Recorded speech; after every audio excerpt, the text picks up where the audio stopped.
All right, good evening, everyone. I'm going to open the Board of Finance annual public hearing, April 30th, 2024 at 7 p.m.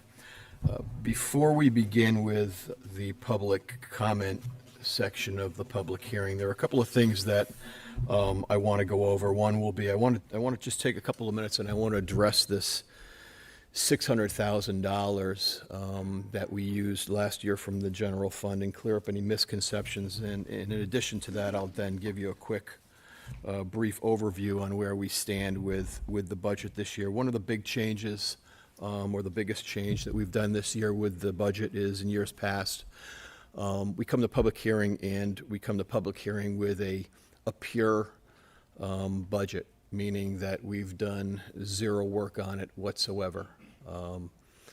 However it gets received is however it comes here, and then the public has the ability to comment on that budget, and then surprise, 2 or 3 meetings later, we've taken that budget that you've looked at and you've commented on, and it no longer looks like that budget. It's a shadow of its former self because we've had to cut in order to hit the mill rate that we think is going to go through referendum.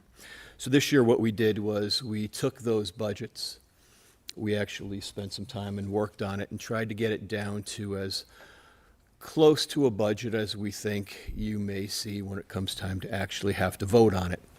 It's a draft budget, it's a proposal. We're going to meet again on Thursday to finalize the budget to then send it to selectmen. So certainly things can be removed, things can be added. This is really a starting point. We thought that that was the better approach because if you're going to have public comment, you should be commenting on something that is a little bit more realistic than you're likely to see when you hit the polls. So I want to jump into this $600,000 that we need to make up for in this year's budget. Can you not hear me? All right. Can you hear me now? Fair enough. Okay, so I want to address the $600,000 shortfall that we have to make up in this year's budget. There's been quite a bit of misinformation. I'm going to try to use the whiteboard to drive home a few points at the same time, but quite honestly, it might be a crash and burn because as I try to gather my thoughts, I'm not sure that now in application I'm really going to be able to pull that off. So we didn't borrow that money. That's probably the biggest piece of misinformation out there. We borrowed that money. We don't have to pay it back. We have a healthy surplus. We do have a healthy surplus, but the fact of the matter is that we did not borrow that money. What we had is we had a revenue shortfall in last year's budget that we had to make the difference up by pulling money out of the general fund. When you look at budgets, when you look at our budgets, revenues have to equal expenses. There's a direct relationship. If the expenses go up in the budget, the revenues have to go up in the same manner to be able to cover the expenses. It's a direct relationship. Where do revenue sources come from? State monies.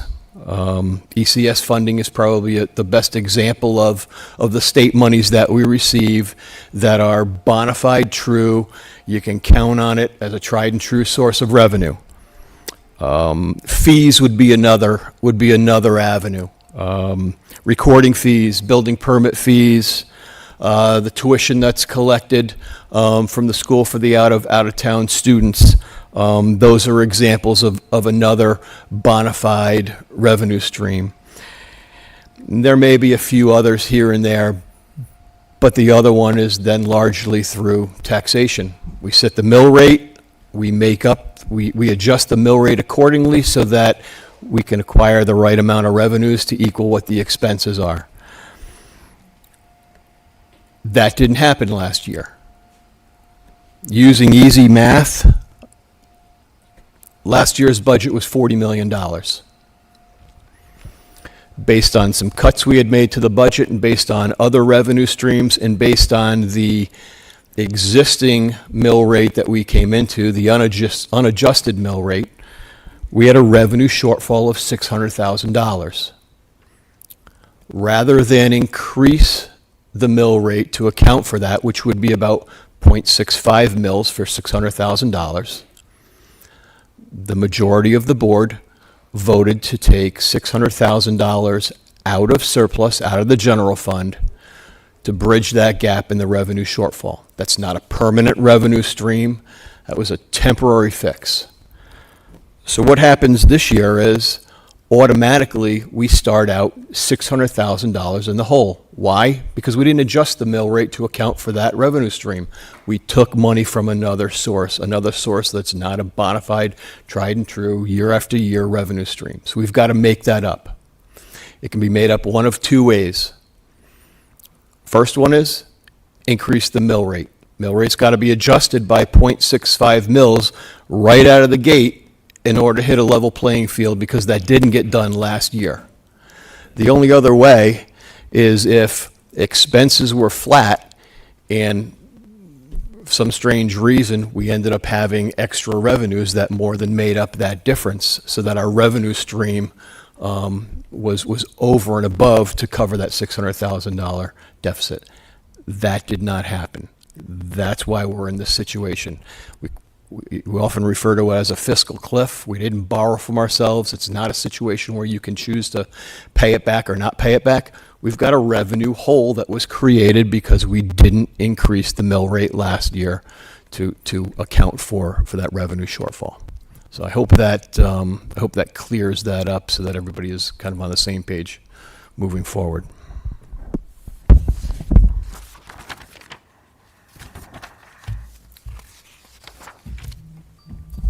So now moving forward into this year's 24-25 proposed budget. As it stands right now, the total budget is $42,234,474.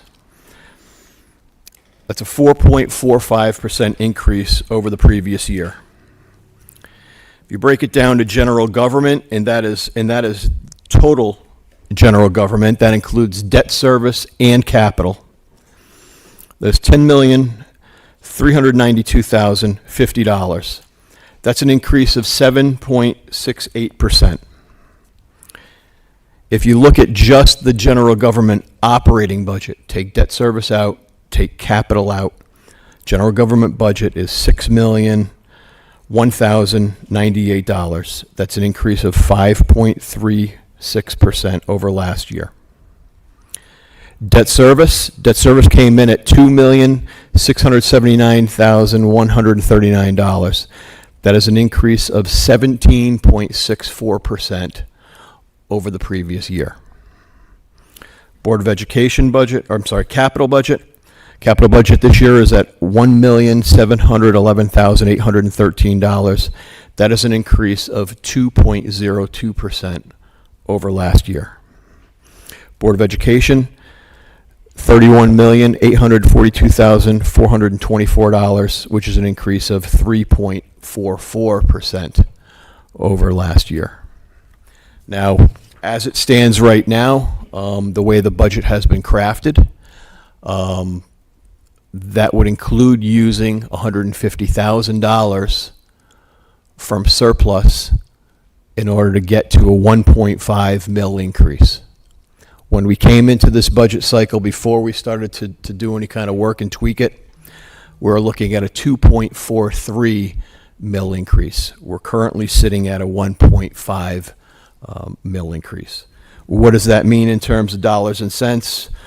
For a house assessed at $150,000, that's $225. For a house assessed at $200,000, that's $300. $200,000, that's $300. And for a house assessed at $250,000, that would be an additional $375.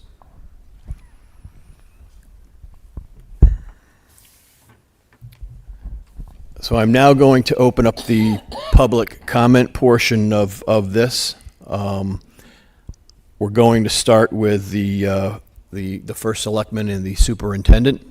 If they would like to make any commentary, the floor will be open to anyone else in the audience. When you come up to the podium, I'm going to need you to state your name, your address, the town in which you reside, and your comments will be limited to 2 minutes. depending on how long it takes and what we have for time left at the end. If we still have time remaining and somebody wants to come back up, you'll have that opportunity. Sean or Tina?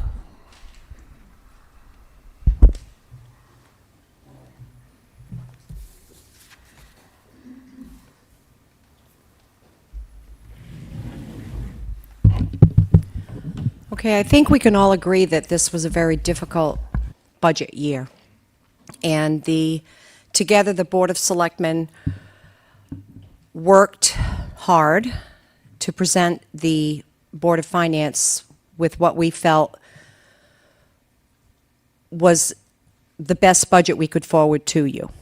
And I think it's important that we listen to all of our public comment tonight. But I also want to say that the Board of Finance has had a very difficult job putting this budget together. And I'm confident that the end result is going to be the best budget that we can present for the residents. Okay? Sean? Good evening. Griswold moves forward as we work together towards a rewarding future. The Griswold Board of Education and I remain grateful to the taxpayers of Griswold and committed to advancing our community through strategic investments in our school system. With that in mind, the Griswold Board of Education and I thank the Board of Finance for their continued support of public education. Our budget proposal is an investment in our children's future and the desirability of Griswold as a place to live and learn in southeastern Connecticut.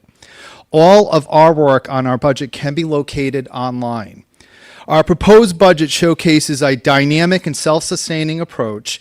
It can be viewed that approximately 11% of our budget is funded through tuition revenue from our partner towns. This business model is underscored by consistent and significant growth in our revenue projections. Tonight, I am pleased to announce that the Board of Education has raised its revenue forecast for next year from $3,500,000 to $3,750,000.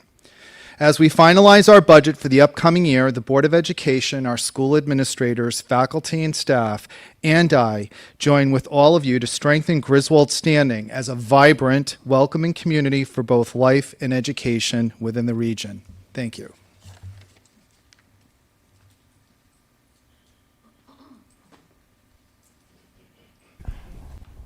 Mary Beth?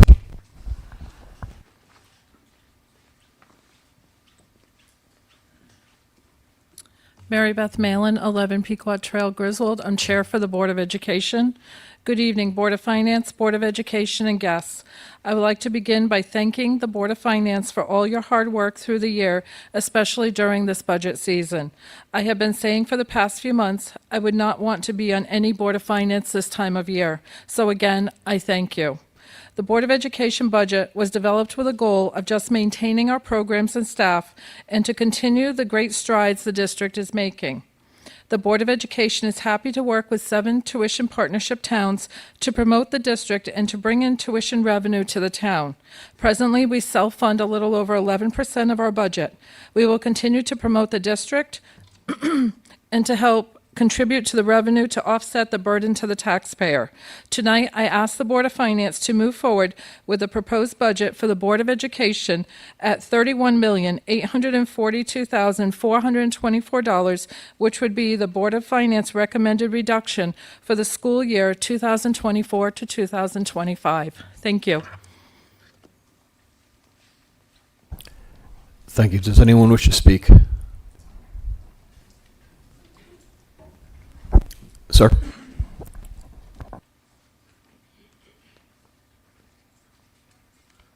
Good evening, everyone. Good evening, Board of Finance. My name is Mohamedou Giwa, 158 Latham Drive, Griswold. I'll say in about August, it'll mark 6 years of me living in Griswold. And one of the first things I noticed was the great work that the Parks and Recs team has put together for children and families in our neighborhood. I've seen everything from carnivals, from basketball events, everything to keep children engaged. when I was looking online and I got a chance to get into, what was being proposed this year, I was, my heart sunk when I saw that there was a possibility that the programs and some of the positions that would fund these programs would be cut. I felt that I had to come here to today and talk about the benefits of what the Parks and Rec team does. I'm originally from Providence, Rhode Island, and when we grew up, they didn't have these programs like this.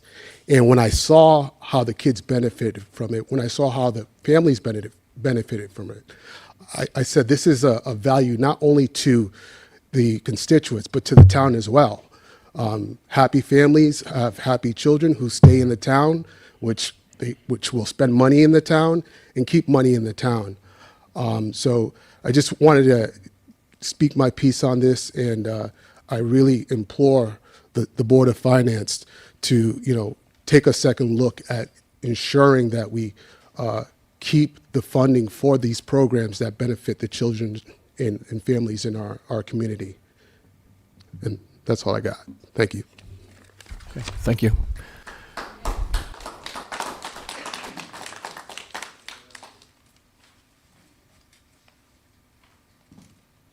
Just speak, go ahead.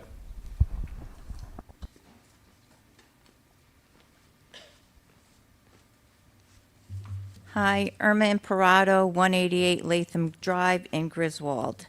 I have to piggyback off of Mo.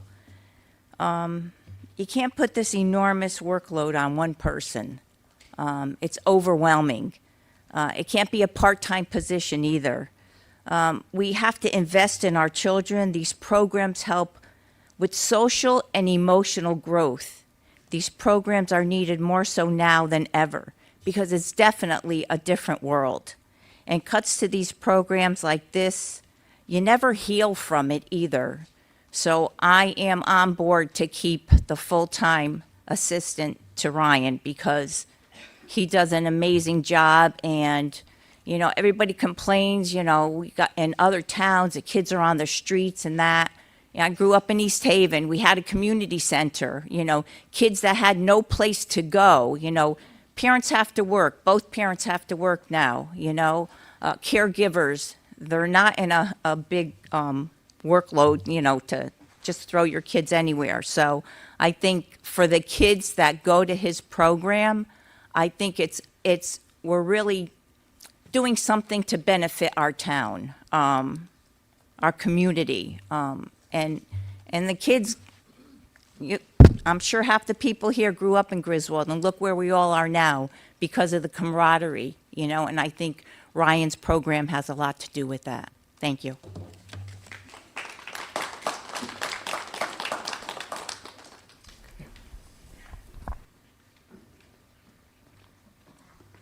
Hi, good evening. My name is Sean Lacoste, 72 Haley Meadow here in Griswold.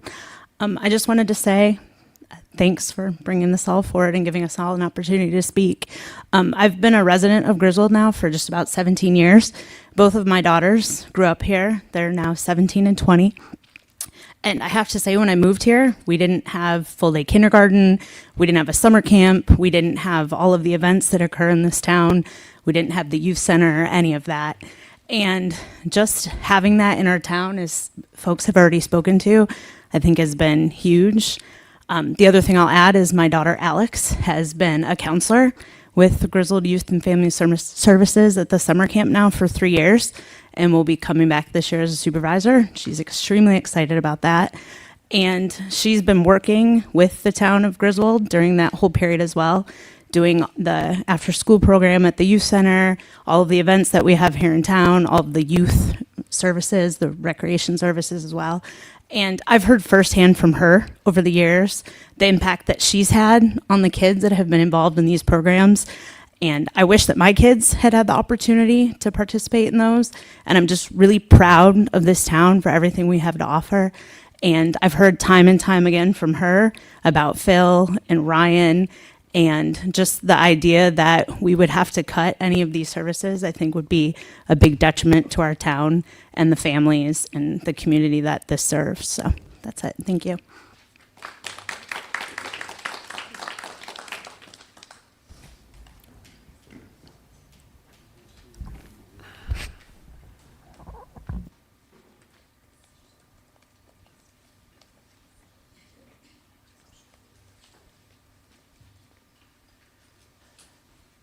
Judith Merrill, 194 Edmund Road in Griswold. I think that I speak for everyone here when I say that we hope and we expect that our tax dollars will be used in the most efficient and positive way possible for the good of our town. That being said, I think we should all keep in mind that local taxes are somewhat different than federal taxes. We all hate to pay taxes in one way or another, but those of us who think about it realize that you only get what you pay for.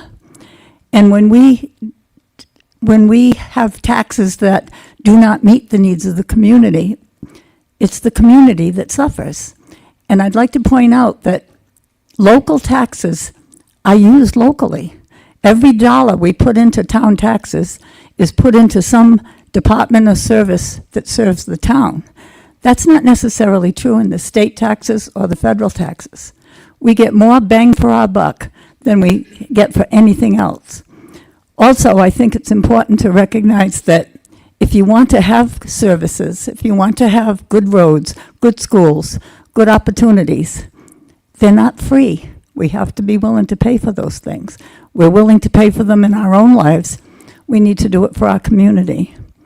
And finally, I would like to add, I did not realize that the staff was being cut in the Youth and Family Services.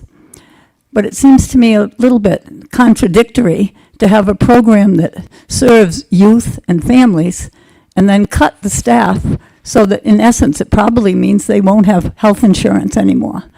And that means you'll probably lose these people if they can't afford to pay for their own health insurance fully. So all in all, I just think we should remember that what we invest in our town, we get back in double and triple fold. Thank you.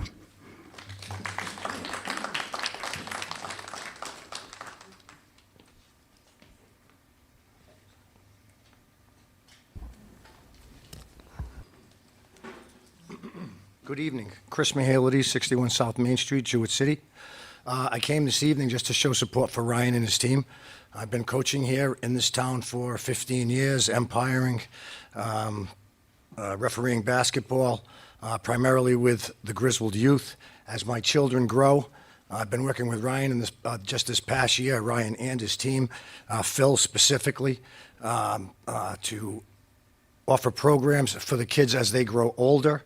I feel that there's a gap from 15 to 17 years old, very, an important time for young people. We've put together a couple of programs, some basketball programs, trying to get kids at that age more involved in local sports rather than, as my predecessors are talking about, walking the streets and doing other stuff. So here really just to support Phil, Ryan and his program, and I thank you for your job and the time tonight.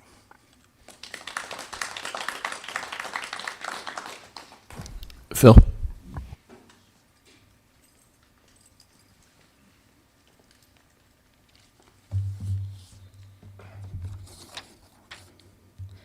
For the record, I am Philip Michelle, resident of Jewett City, 47 Mechanic Street, and I'm also the current holder of the Assistant to Director for Parks and Recreation and Youth and Family Services. My participation tonight is unfortunately restricted by the obligations of my position. I have come from and will soon return to our basketball program, which I currently oversee. I will first acknowledge the board and its members, including Chairman Scott Davis, who kindly attended our rec commission meeting last week. I understand the members face a task that is by no means easy, a series of difficult decisions, all critical components of what is often a thankless accomplishment. It is inevitable that the ultimate result of this budget season will disappoint some in some ways, but present voices can at least make the case for that which they value. I've come to share my own perspective. I found myself lately in awkward circumstances. Ryan has been very committed, reaching out to town officials and the public in hopes of getting support for the revisions that our department seeks, but I have been quiet. I tend to believe in a lot of things and I stand for many things, but I'm often most hesitant to advocate for myself. The fact that I'm here tonight, despite that complication, it's because the cause of this evening compels me as something that's larger than myself. To be clear, I will directly suffer the consequences of the proposed cut of my position. At best, my near future is unclear. At worst, it is destitute. I don't know if I'll have health care in a few months, and my hours will effectively be half just around the corner. But I'm here not to speak for consequences that I will suffer personally. I'm here because I believe this position, regardless of its officer, is important to the two departments that it serves. For years, I've watched Ryan, a single laborer shouldering double burdens, make extraordinary efforts to pull off new programs and events. He's often been made to work over his recognized hours, effectively volunteering his time to provide for the town. And yet, despite the time and energy he gives week in and week out, his ambitions never pause. Each year, he brings a number of surprises. What new venture will we embark on this year? What will we try out this time? We're always moving forward. To be clear, new programming is not just a matter of adding to that which already exists. It's about potentially discovering the next big thing. The public is always changing, and because we have to serve the public, we always have to be trying to find what that new thing will be that will serve the public adequately. All of our current staple programs were once ideas that we essentially added on to programs that were existing, and that we effectively replaced those older programs as the public decided that we needed these newer ones. So addition is not just surplus, subtraction is not mere reversion to the status quo, subtraction is stagnation. The assistant director position is necessary to support the department director so that we can continue to innovate and steer forward with new programs so that Ryan can hopefully get more sleep at nights, his stress is lessened, his presence not needed for programs to run as much, but also because there will come a time when he steps down, and in such a time it is unguaranteed or really unlikely that any successor will live up to his above and beyond efforts. Such a successor would be justified in not exerting themselves beyond what the town supports and denied proper full-time assistance. They could not be blamed if the departments of the future fell far short of current heights. Again, this issue extends beyond individuals. It's not just about me. It's not just about Ryan. It's not about the town today and tomorrow. It's not about particular persons, but about the people as a whole. I would like to comment on the fact that, one of the main arguments for cutting this position pertains to revenue. I will, of course, note the fact that there was a slight error in terms of a misunderstanding and misremembering of what Ryan was trying to say last year, but that's already been addressed, so I appreciate that, Scott. My point here is to speak to the issue of revenue itself, because I do believe that the position in question can aid in the increase of revenues. Doing so would, of course, require the continued implementation of new programming, and that would, of course, require someone to run new programs, which is currently me. However, I would also like to express my own opinion, one I believe to be shared by others present, that revenue increases ought not to be the primary focus of our departments. I believe we are not a business, but a municipal department. That is to say that we strive to serve. We recognize the significance of recreation and such.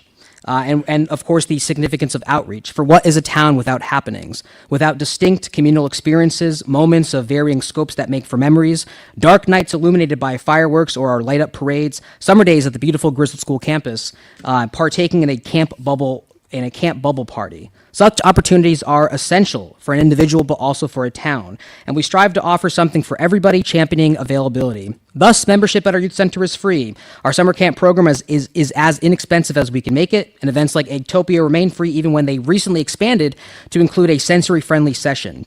Kids in need of such accommodations deserve the chance to participate also. Guided mostly by monetary motivations, we could add price tags to currently free activities or double the prices of programs like camp, programs that often serve families with not one, not two, but at least 3 kids. All of that is possible, but we believe that we are about and capable of more, and not just more money. Thank you.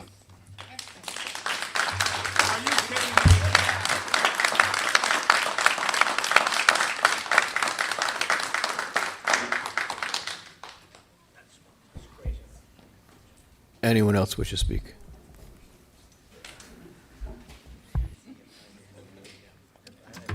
Good evening. My name is Christian Seidel. I live at 151 Rickstown Road here in Griswold. I have 2 daughters that attend middle school here, have attended elementary school here. My wife and I couldn't be happier with the entire school system in our town so far. Our girls are flourishing. The friendships they have made and the experiences they've had have been wonderful. I realize when we're discussing funds, money, budgets, taxes, that you have to take emotion out of it. It has to be something that is hard and decisions are made and there's a lot of numbers. And the numbers don't have faces or emotions or consequences. We do. This is the face of your community. This is the face of a parent, of a student that utilizes Ryan's organization. This is a parent of a student that when I asked them that I'm coming here tonight, what would you say? That these people at camp and the organizations that they go to always put the students first. This is words from my children. They put the students first. They take care of the students before they take care of themselves. And when we look at this program and the programs involved in this town, cutting any of them is detrimental to the town's future. It's not detrimental just to the kids, but parents don't want to live in a town that doesn't have an opportunity for our kids to thrive and survive. We want to retain our residents. We want to retain the businesses that we have here. And in order to do that, we have to invest. We have to invest not just in programs or structures or things like that. We have to invest in the community. This is the community. We need to invest in us. The kids will flourish and they'll be better kids and better for the future. This program is known throughout the state. I've had an opportunity to talk to other program directors. Barbara Lockhart is the program director in Montville, and the praise she has for this program is unparalleled.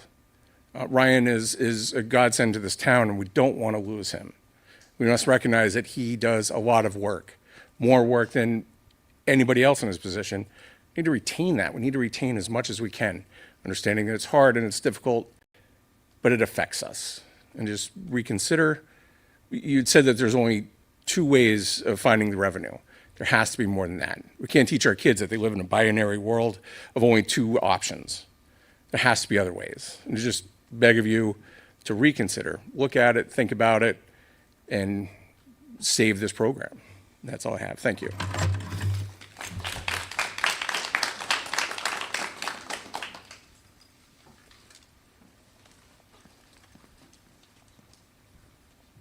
I'm Ty Roby. I live in New London. I'm the GEA union president. And I had Philip Michelle as a student. Very proud of that. And I once did summer school. And as the teachers breezed out at 12 o'clock, the summer rec program had 4 more hours to go. 4 more hours to go. I'd like to thank the Board of Ed and the Board of Finance for your hard work. And I'd ask for the Board of Finance to consider approving the current Board of Education budget proposal. Our teachers are currently struggling with larger class sizes and a high degree of student social emotional needs. Most, if not every teacher, would be able to tell a heartbreaking and or alarming story that they've dealt with this year. The challenge of learning loss actually is intertwined with the social emotional needs. We all acknowledge we have a beautiful campus with formal and informal activities occurring year-round. We're fortunate enough to see plays and concerts and sporting events and various student activities.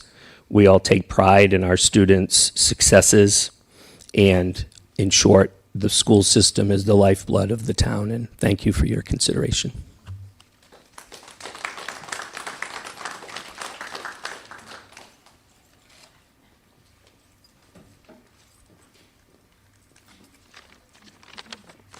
My name is Mike Monarski, 109 Ashland Street. So we all know what I do for a living, but this makes me nervous as hell to be talking in front of you guys and having... Yeah, I know. Thanks, Martin. In the last 2 years... Oh, by the way, Scott, thank you for your time this morning and the extra time that you gave us. So, in the last 2 years, I feel that the zero increase budgets were a big mistake. The reason why I think that is because it's not realistic. It's not realistic in business, it's not realistic in your home budgeting, and it's certainly not realistic in a town budget. So for that to happen, and all of a sudden now we're facing an increase of what we are, I just don't think it's realistic whatsoever. I feel sometimes that we're all looking for a 0% increase because we're kind of chasing the hug a little bit, because we only want to have one referendum. We don't want to pay for a second. We don't want to pay for a third or fourth. If you just put a budget together, and by the way, guys, I know, and I appreciate each and every one of you for your service to the town. I don't envy you one bit, because you guys are all volunteers, and just so make sure everybody knows that. If we would have had moderate increases over the last few years, then we'd be in the same position that we are now. I think, Scott, you mentioned 0.65, which would have been, so what are we at, 1.5 now? Yeah. So we're pretty close to that. It's like I said, I just don't think it's realistic. So with that being said, I feel that cutting the assistant rec director's position back to part-time or half-time position is also a mistake.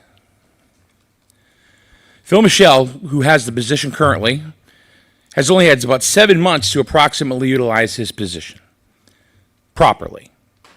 It's a matter of revenues received, as you know, that as a business, you have to give it more than 7 months to grow. You can't cut it if you've only got 7 months. I don't think anybody would do that in your own business. I've known Phil since he was 16 years old. He interned with me at my radio station, and he's a phenomenal young man. And if you lose Phil Michelle in this town, you're going to lose more than what you saved in cutting him to a half-time position. So I urge you to do the right thing and keep it at a full-time position. Instead of cutting that position, why don't we find a tax assessor as well as possibly a grant writer? Those are things that could definitely generate revenue.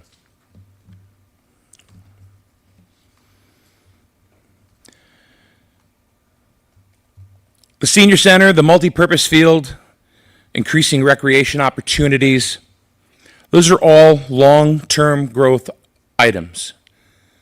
I applaud the people that fought for those items because they have the long-term vision of Griswold in mind. Cutting this position and others doesn't really affect the mill rate. I think we all know that. It's kind of minimal. What message are we sending to commercial developers, potential commercial developers? It shows we're more tentative than maybe we should be.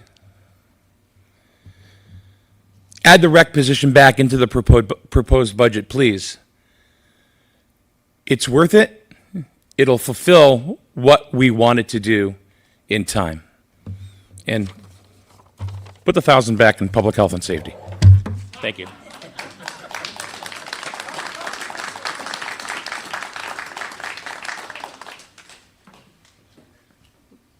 I love this 2-minute time. Wow, I guess I'll be up here half an hour.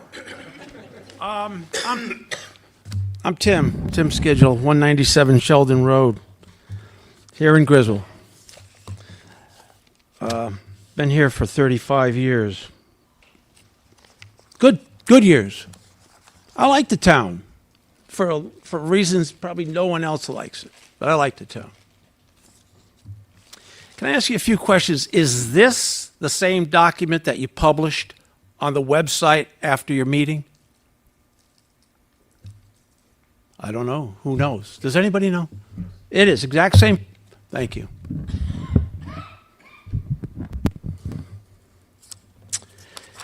Oh boy, oh boy, oh boy. Ryan?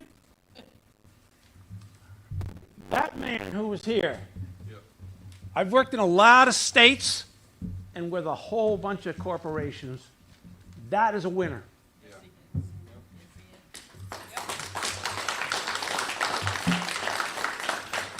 I'd like to ask, is the fire marshal here?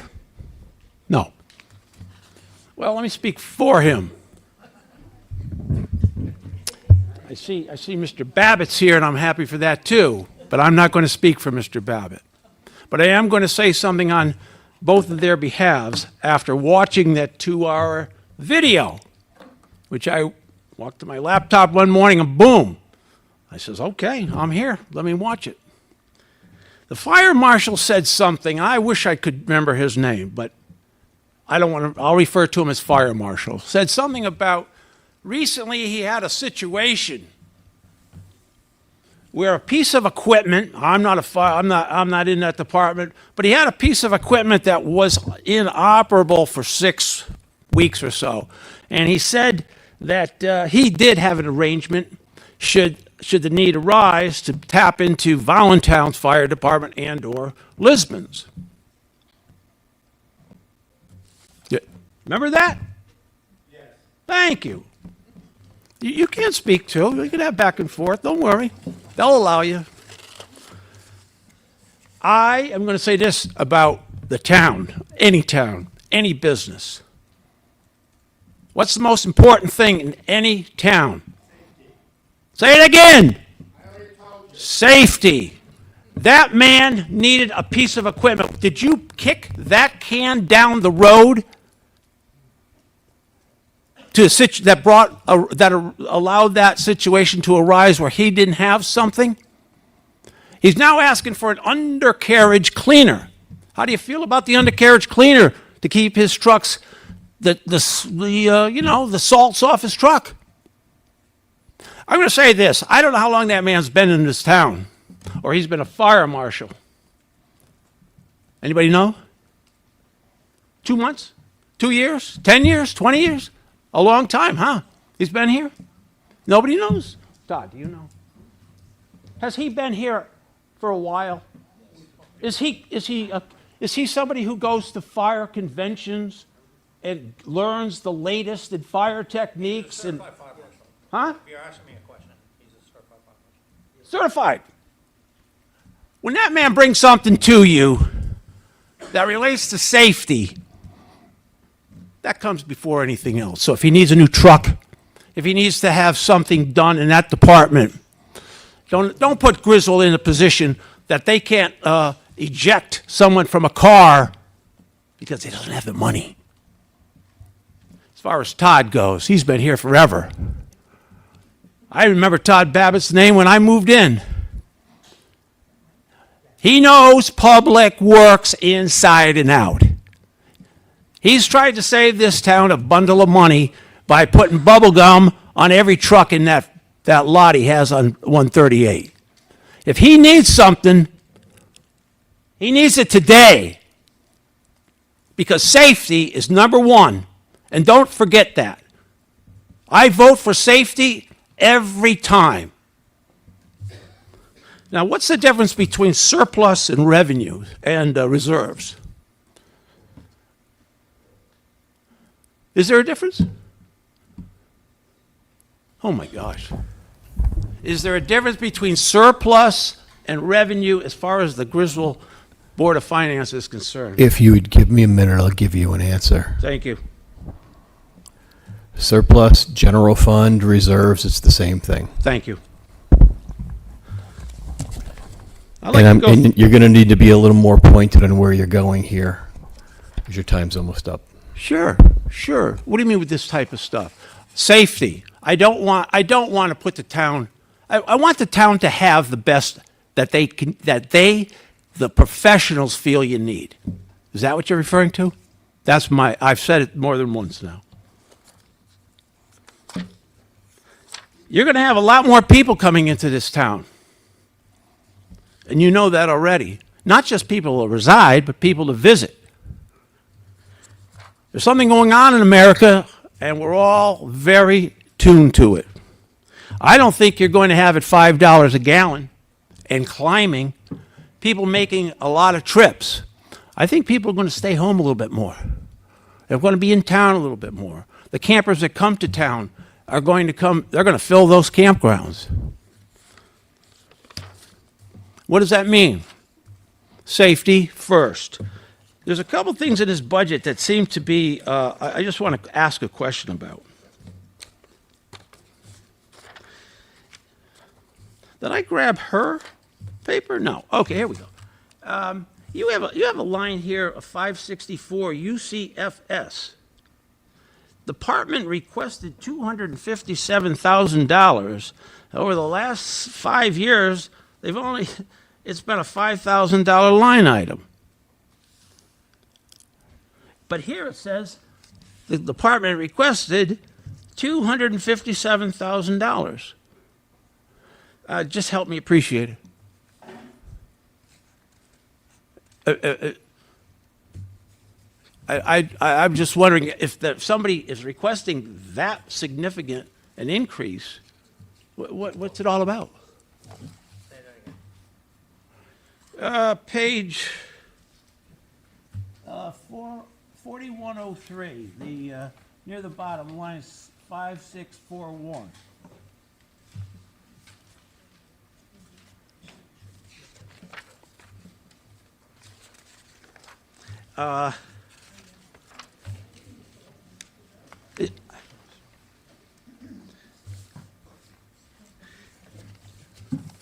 Tell me about the Chromebooks.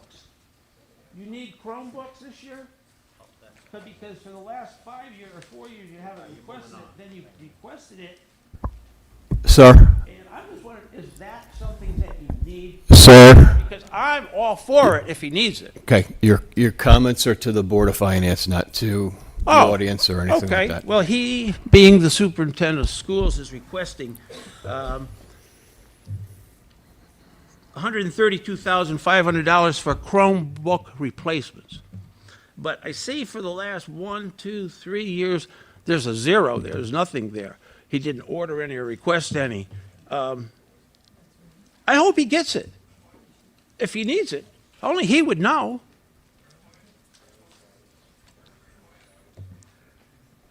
You have a line item here, 5725M, JC Volunteer Fire Department self-contained air bottles for the, so in the budget draft, so that's not something that's going to be in the budget when it's in the budget draft column, is that correct?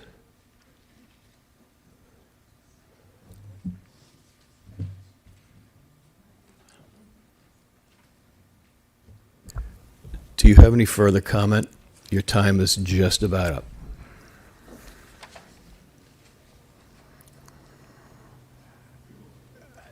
I look forward to seeing the Elgin Street sweeper.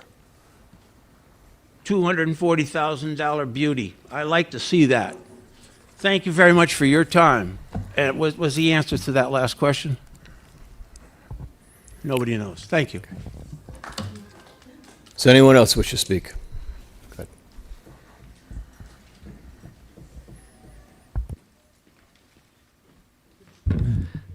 My name is Nicholas Sundstrom. I live at 2 Danico Way. I'm a lifelong resident of the town of Griswold. I'll get a little bit back from the mic. When I was a kid, 5 years old, I participated as a camper in the summer rec program. When I was, in college, just out of high school, I was a supervisor, and I got to see firsthand what Phil does with the kids. And he really connects with them and allows them to grow into people, because that's the whole point of helping kids, is helping them grow into functioning people in our town. And I'm one of those people. I participated in the camps and the youth programs, and I just have to speak to the great work that they do. I'll keep it a little bit short, so thank you.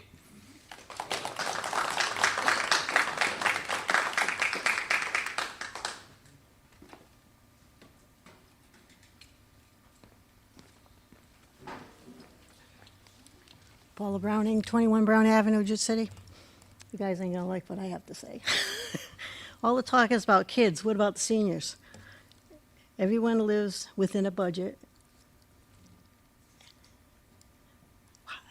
You can hear?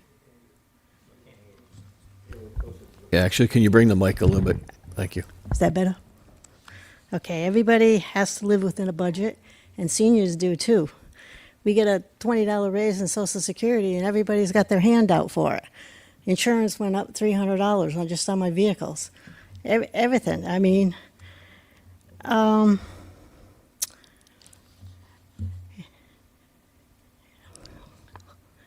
and with all the increases in the taxes and everything, you're forcing all the seniors right out of their houses.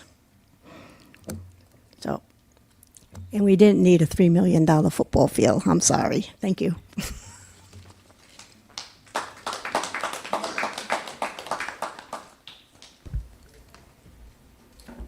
Lori?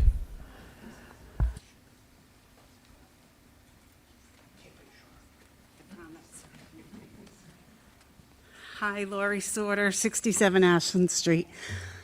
First of all, thank you for all the work that you've done. We know, everybody knows it's a thankless job, and we all know that in a perfect world, we could provide everybody with everything that was asked. We get it, you know.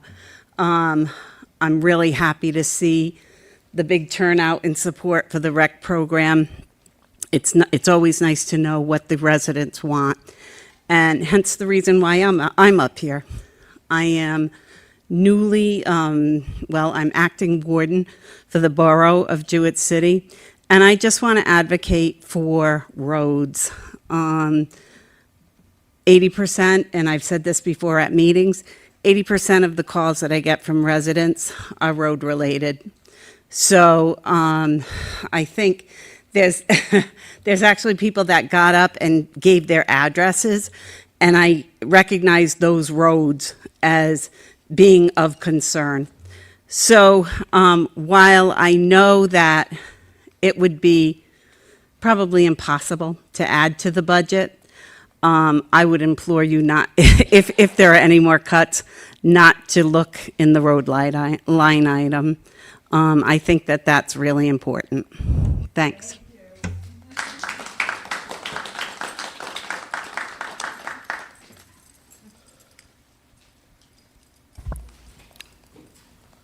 Anyone else wish to speak?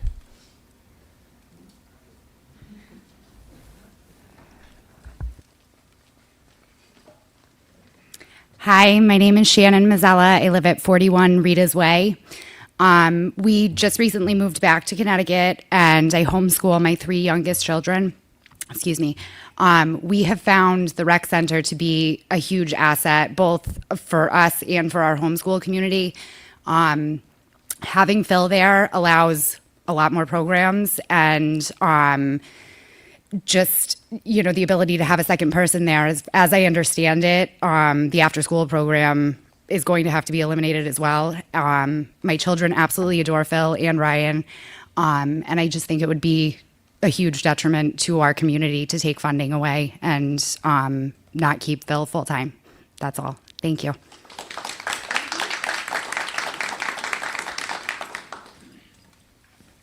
So my name's Nigel Seeley.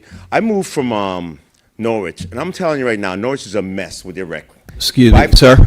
I just need you to give us your addresses for the record. Okay, 1796 Glasgow Road.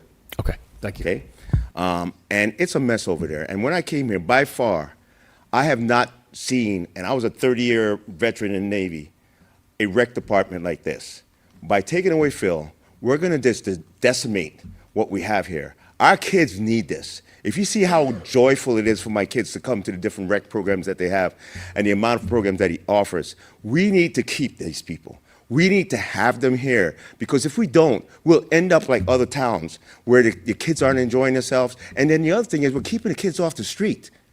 This is a very safe community. We want to keep it that way. If we keep our kids occupied and doing the things and being educated in some of these programs, we will be successful. But if we start cutting programs, we'll end up like a lot of the rest of the towns, and their kids are doing things that they shouldn't be doing. So for me, I say that how we definitely have to keep them. Thank you.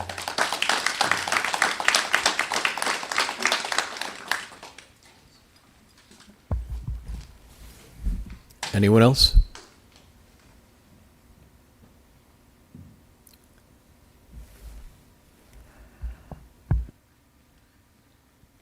Sorry about the kid. I was over here. 6 months. My name's Bradley Walsh, 7 Spruce Street. Never attended a meeting in my entire life here for being an adult. So I just want to, you know, I should probably be a little bit better with public speaking, but I should say I work with Ryan directly. Every month we work together. Like, I see the things that he puts through for the town, the efforts that he's doing. I just think if we're doing this, we're cutting it for money, we're not looking at the real reason why we're doing this. Ryan isn't trying to make a profit. Ryan's trying to give kids that don't have opportunities an opportunity. Not every kid in every community gets this. This is special. We got to keep this, and we got to keep it flourished and moving forward. And that's all I got.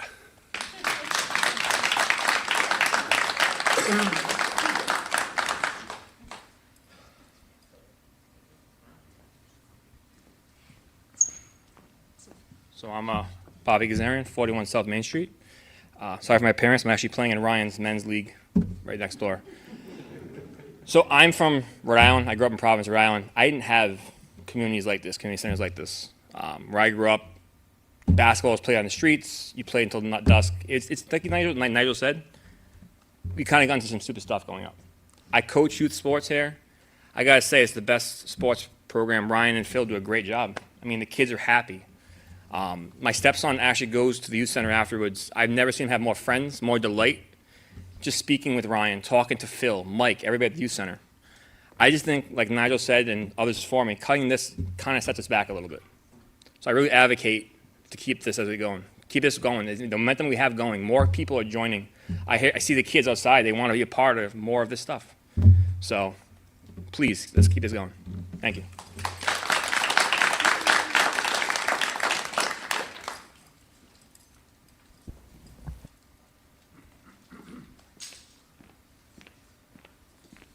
I'm Sean Sass, 18 Mohegan Drive.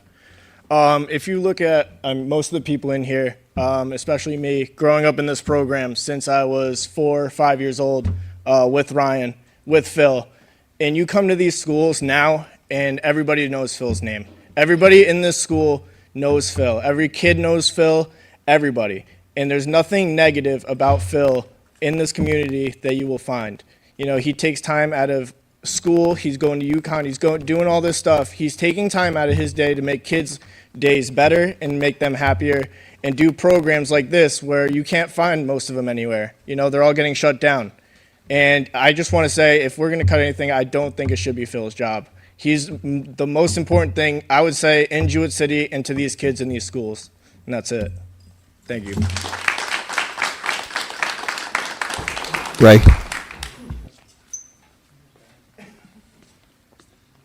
Good evening, everybody. Ray Churchill, 150 Bitgood Road.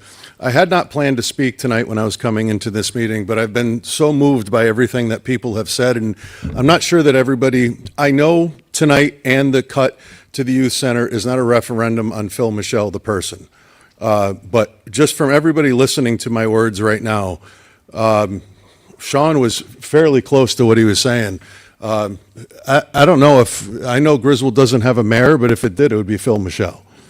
And I had Phil for 4 years as a student.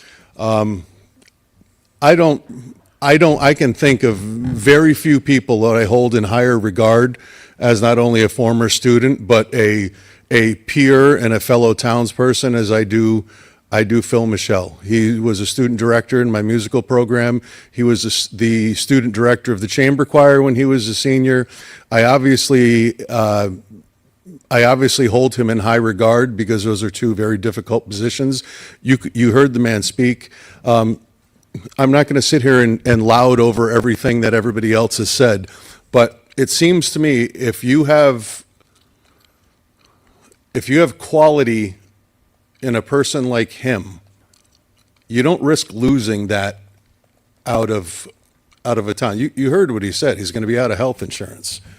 The guy's got to go find a job somewhere else to get health insurance. Can't go without health insurance. And you just don't, when you have quality like that in the ranks, and I hear about it. I'm in the schools.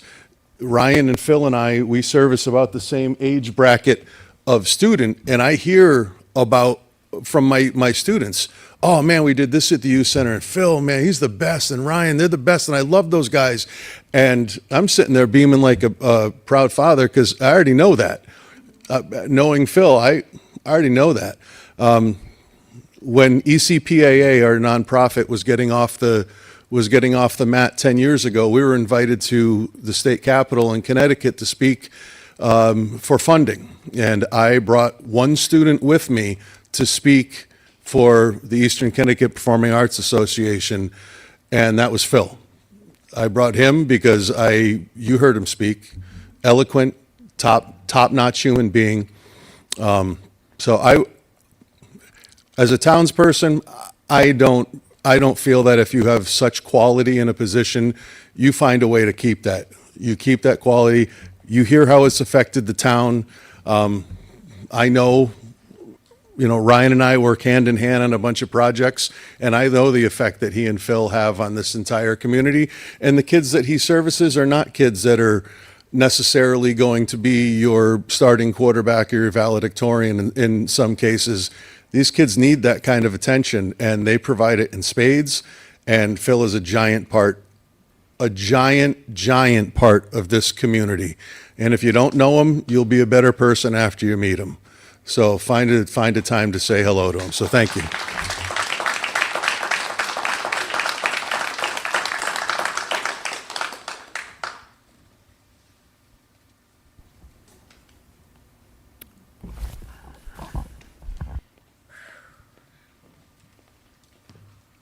Jolene Aubin, Dennis Lane, Griswold. That is my husband, Ryan Aubin. I've been quiet for many, many years, and you guys know that he's an impeccable man, impeccable at his job. I don't know how he does it, the things he does, but I'll just say you are stretching him so thin. You're not only cutting a part-time position, but possibly losing that person who is Phil, Michelle. He's great with the kids. The kids trust him. He's safe. Keep the kids off the streets, please. Keep them away from drugs. This is what you need. You may lose Phil with this position. You're going to be looking at a whole nother position, part-time, which is going to be difficult to find such a smart man. And my husband is, again, stretched thin. You may be looking at a second position. You don't want to lose my husband, Ryan Aubin. The hours that he works. I have 3 children. Thankfully, I can stay home because he is always at work, doing everything, responding to emails, doing everything 24 hours a day, every single day.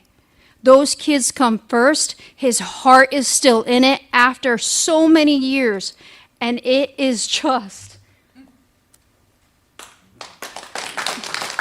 You want to lose Phil? You lose Ryan too, possibly. Thank you.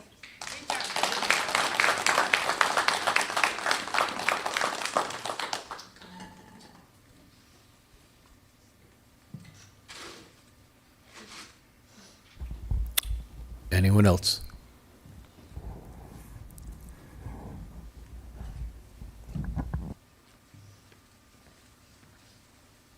My name is Ryan Snide. I'm at Teacher Road. I'm also the chairman of the rec department. I think you guys all have heard over and over how badly we need this position. I think in finances we can rob Peter to pay Paul somewhere to find this. I think we've put forth a little bit of somewhat of a fix in our budget to try and subsidize that. If there's a way that we can work with you to try and subsidize that, we're willing to talk to you as a board so that this can happen. You know, we're willing to work with you. I know we're short on time, but I applaud you to please reconsider. Okay? Thank you.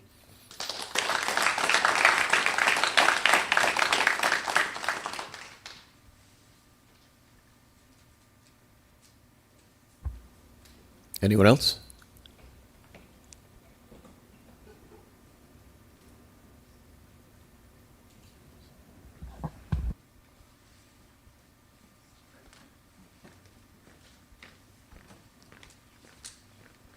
Hi, Ryan Aubin, 11 Dennis Lane.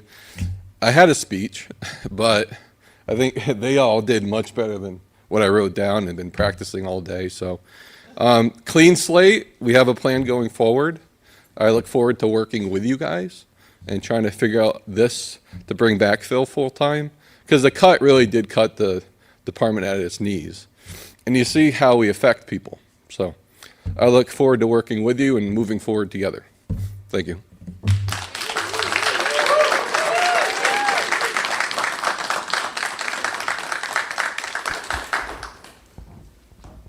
Anyone else?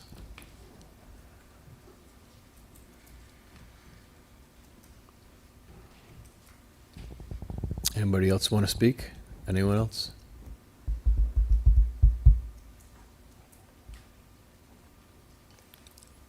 Last chance before we conclude the meeting, or the hearing, I should say.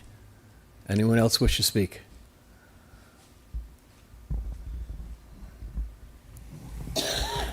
Okay, well, seeing and hearing none, we are going to conclude and close this public hearing at 8:05 PM.